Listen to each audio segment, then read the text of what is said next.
ભગવાનના વૈકુંઠના અંદર જય અને વિજય એકવાર ચોકીદારી કરી રહ્યા હતા, અને એ વખતે સનકાદિ મુનિ આવ્યા અને સનકાદિ મુનિએ કીધું કે અમારે ઠાકોરજીને મળવું છે. જય વિજયને સ્ટ્રિક્ટ ઇન્સ્ટ્રક્શન હતા, DND, ડુ નોટ ડિસ્ટર્બ. ઠાકોરજીએ ના પાડી હતી, હમણાં કોઈ પણ આવે એને અંદર નહીં મોકલવા. એટલે એ લોકો તો ઇન્સ્ટ્રક્શન્સ ફોલો કરી રહ્યા હતા. સનકાદિ મુનિ કે તું અમને રોકવા વાળો કોણ? જા, હું તને શ્રાપ આપું છું કે તારે અસુર બનીને ભૂતલ પર જન્મવું પડશે. અને એ પણ એક વાર નહીં, 2 વાર નહીં, 3 વાર જન્મવું પડશે. અને એ જય વિજય ભગવાનના દ્વારપાળ એ આ ભૂતલ પર 3 વાર અસુર બનીને જન્મ્યા. હિરણ્યાક્ષ, હિરણ્યકશિપુ, રાવણ અને કુંભકર્ણ, અને શિશુપાલ અને દંતવક્ર. 3 વાર એ આ ભૂતલ પર અસુર બનીને આવ્યા. વિચાર કરો ભગવાનની કેવી લીલા છે. કોઈક વાર ભગવાન કોઈકનાથી કોઈક ભૂલ કરાવી દે, એનો એને શ્રાપ મળી જાય અને ભૂતલ પર આવી જાય. હવે આપણે રાવણને જોઈએ, કંસને જોઈએ, શિશુપાલને જોઈએ, હિરણ્યકશિપુને જોઈએ, આપણને કેવો ગુસ્સો ચડે. આ કેવા લોકો છે! આ ભગવાનનો તિરસ્કાર કરે છે. પણ મૂળમાં આ બધા જ ભગવાનના પાત્રો છે. પોતાના લીલા કરવા માટે ભગવાન એ આ બધા પાત્રોનું નિર્માણ કરે છે. કારણ કે કોઈ પણ પ્રોડ્યુસર જ્યારે ફિલ્મ બનાવે ને, એમાં બધા જ હીરો થઈ જાય તો ફિલ્મમાં મજા આવે ખરી? એમાં વિલને જોઈએ, એમાં કોમેડિયન પણ જોઈએ, એમાં હીરો પણ જોઈએ, એમાં બધા જ પ્રકારના મરી મસાલા જ્યારે નાખવામાં આવે ત્યારે જઈને એક ફિલ્મનું નિર્માણ થતું હોય છે. એમ ભગવાનની લીલામાં પણ આ અસુરો હોય કે સુરો હોય, આ ભગવાન અલગ અલગ પ્રકારની રમતો કરતા હોય છે. એના લીલાના આપણે એકમાત્ર એક પાત્ર બનતા હોઈએ છીએ. આ એના ખેલમાં આપણે ખેલાડી બનતા હોઈએ છીએ. Whenever you are getting a birth on this earth, it is pre-designed for what you have been sent on this earth to do what. And whatever is designed on that basis, you will get the inspiration.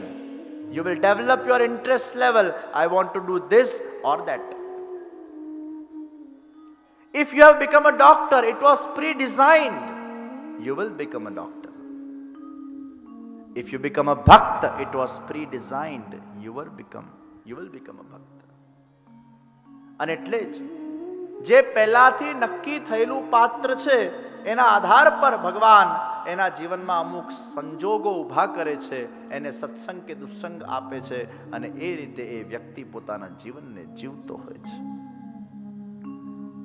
આ ઈશ્વર આયોજિત આખું વિશ્વ છે. આપણને ભલે એમ લાગે આ મેં કર્યું, પણ મૂળમાં તો કરનાર ઈશ્વર જ છે. એની જ રમત છે. પણ એમ નહીં માની લેતા કે તમે ખોટું કરો છો એટલે પછી ઈશ્વરનું નામ દઈ દો કે મેં આ ખોટું કર્યું. આ તો ઈશ્વરે કર્યું, મેં ક્યાં કર્યું છે? લોકો પાછા સ્માર્ટ ને આ સિદ્ધાંતનો ગેરફાયદો ઉપાડી નાખે. કોઈને લાફો મારીને કે મેં ક્યાં માર્યો છે, આ તો એને કીધું એટલે માર્યો હતો. તો પછી બધા વ્યસનીઓ ખુશ. ये तो हम कहाँ पी रहे, भगवान बोल रहे इसलिए हम पी रहे. तुम कौन होते हो बोलने वाले? भगवान की लीला को तुम डिस्टर्ब करते हो. उन्होंने डिजाइन करके मुझे भेजा ये दारूडिया होगा, उन्होंने डिजाइन करके मुझे भेजा है ये सिगरेट पीने वाला होगा. ये तो सब वो कर रहे हैं, मैं क्या कर रहा हूं? પણ એક વસ્તુ યાદ રાખજો, અગર તમને દુસ્સંગ મળે છે અને દુષ્કર્મ કરવાની ઈચ્છા થાય છે, વ્યસનના માર્ગે અગર તમે આગળ વધો છો, એટલે ઈશ્વર ક્યાંક તમને પતનના માર્ગે લઈ જઈ રહ્યો છે, એ સારી સાઈન નથી. અને અગર તમારું જતન કરવા ભગવાન માંગે છે, તો ભગવાન તમને સત્સંગ આપશે, સત્કર્મની પ્રેરણા આપશે. અને એટલે જ આપણા જીવનમાં સત્કર્મની પ્રેરણા વગર આપણને મળે, સત્કર્મમાં આપણે જોતરાઈએ તો સમજવું કે ભગવાન એ આપણો ઉદ્ધાર કરવા માંગે છે.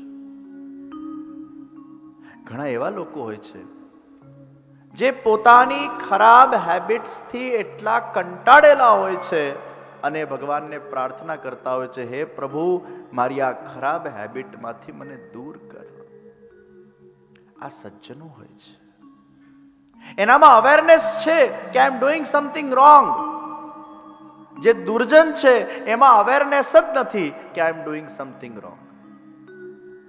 સજ્જન ને દુર્જનમાં આ જ ફરક છે. The person who is knowing what I am doing is wrong and I want to change myself, that is a good person. The person who doesn't know if he is doing wrong and that person doesn't want to change what he is doing, that is a sign of a bad person. Yes, God has made you good and bad. It's always bad to be bad because you never get God's abode being a bad person.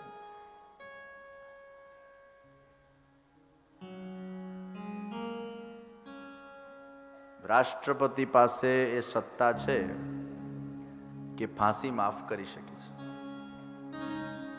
કોઈક વાર ભગવાન એવો દાખલો બેસાડવા માટે અતિશય bed person પર પણ છેલ્લે કૃપા કરી નાખે છે અને એનો ઉદ્ધાર કરી નાખે છે, પોતાની એક કૃપાની મહત્તાને વધારવા.